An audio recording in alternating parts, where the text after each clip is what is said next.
The Pan-African Heritage Museum, which is now being constructed in Africa, will be officially inaugurated in December 2024. It will be located in Accra, the capital of Ghana, at the Atlantic coast of West Africa.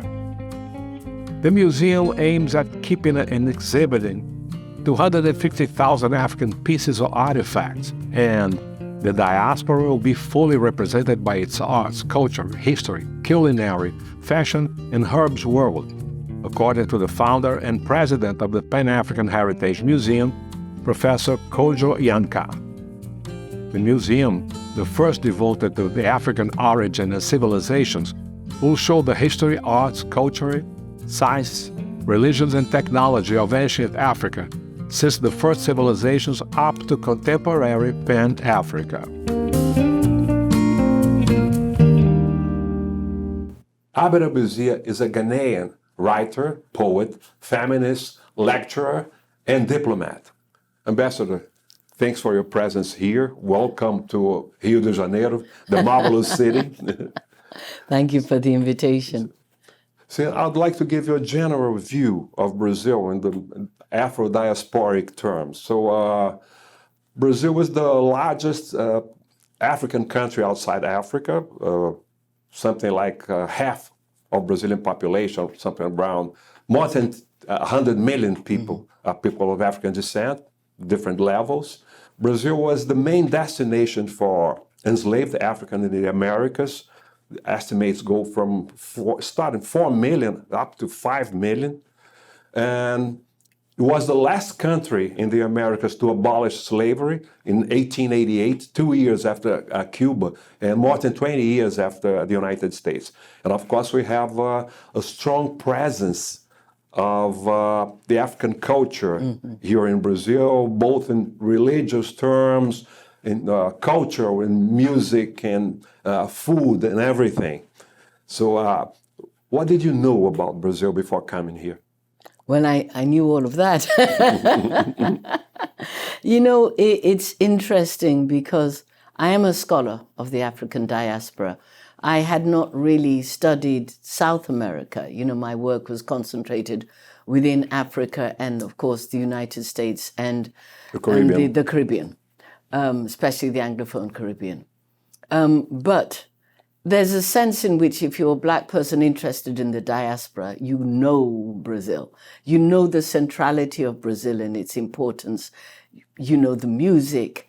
You know the food which you've eaten in Brazilian restaurants everywhere from Covent Garden in London to the streets of Manhattan. So you come to Brazil with a sense of identification. And not only that you identify with, but you're entering a place that recognizes you. I think that's I think, a key thing about Brazil compared to other Latin American countries, for example, Argentina, where we know there is a Black diaspora in Argentina as well, but they have a different kind of struggle. And I'm not saying everything is easy in Brazil, but in Brazil, everybody confesses to having an African grandmother. That's nothing new. But it is different. It's different from our experience in the United States, for example, and it's different from places like Argentina. What it means in Brazil, you know, is another subject, but the idea of being an African population is integrated into the idea of Brazil. I don't know if you knew about it, but we're going through a change here in Brazil, a significant change in terms of race relations. The issue of race now is present every day in our newspapers, in our journalism, TV journalism, and everything.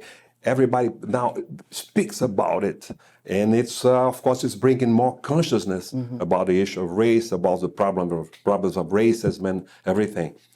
What do you think about it? Well, you know, for me, it's been interesting because I've been here now almost 5 years. And I can mark the change by telling a story. The year I came, you know, I'm fortunate that there's a large group of African heads of mission. There are about 32. When I came, I think we were 34 African embassies.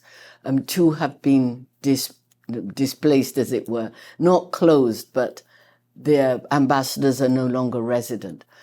So we are now 32. The year I came, as a group, the African and actually the African and Arab group tend to work together and do a project to visit one of the states officially as a group every year. The first year I came, we went to Bahia. And so what you've just said, some of us arrive in Brazil knowing not only that Brazil recognizes Africa, but that the nerve center of Africanness is the state of Bahia, and particularly Salvador. And we had a wonderful time. We were well received. We met the officials and we ate all the food and all of that stuff. But I remember being struck by a visit to the Ministry of Tourism. And they showed us their official Come to Bahia film.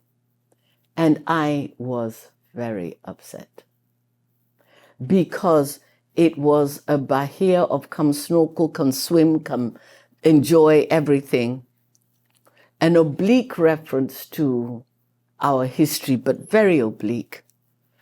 And the only 2 Africans you saw, 3, I forget, 3. There was a woman in white dancing outside Nossa Senhora de Bonfim. There was a man teaching capoeira on the beach to a white woman. And there was a fleeting passage of a man in a waiter passing a couple. And I thought, what is this? I mean, I spoke on it because I thought there is no sense that there is a group of us who come to Bahia for heritage, for cultural reasons. This is a heritage pilgrimage for us. It's not a holiday.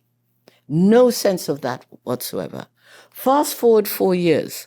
Last December, I was invited to the festival, the Salvador Afro Capital Festival. I was invited to speak on our government policy of our Homeland Return Bill and our Beyond the Return project, which is why I was there. But it's a sea change because here I was at a festival supported by the municipality, which was promoting the Africanness of Salvador, supporting the movement for Black money, wanting to talk to me about diaspora heritage in the space of 4 years. Significant change. Very, very significant change. I was very, very pleased with that, very significant change. So I'm saying I am a witness to the difference between that visit in August of 2018 and this visit in December of 2023. Very different. December of 2022. Yeah. Mrs. Ambassador, thank you very much. And I would like to say that next May, we're actually anxious to receive that delegation and to present Brazil, and Brazil as it is, this reality that you're coming to see now because of the differences that we have been through in Brazil in the last years. Thank you very much. It's been my pleasure. Thank you.